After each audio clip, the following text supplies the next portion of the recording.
how to fix Face ID not working on iPhone 15 models. So to solve this problem, go to the settings and go to Face ID and passcode.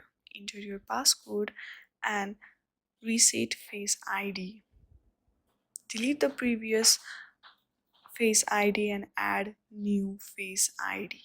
Once you do that, it might help you to solve this problem. The other way to solve this problem is go back to settings and hit general. Then shut down your phone for 20 to 30 seconds and then again restart your iPhone. If it doesn't help, then check for software updates.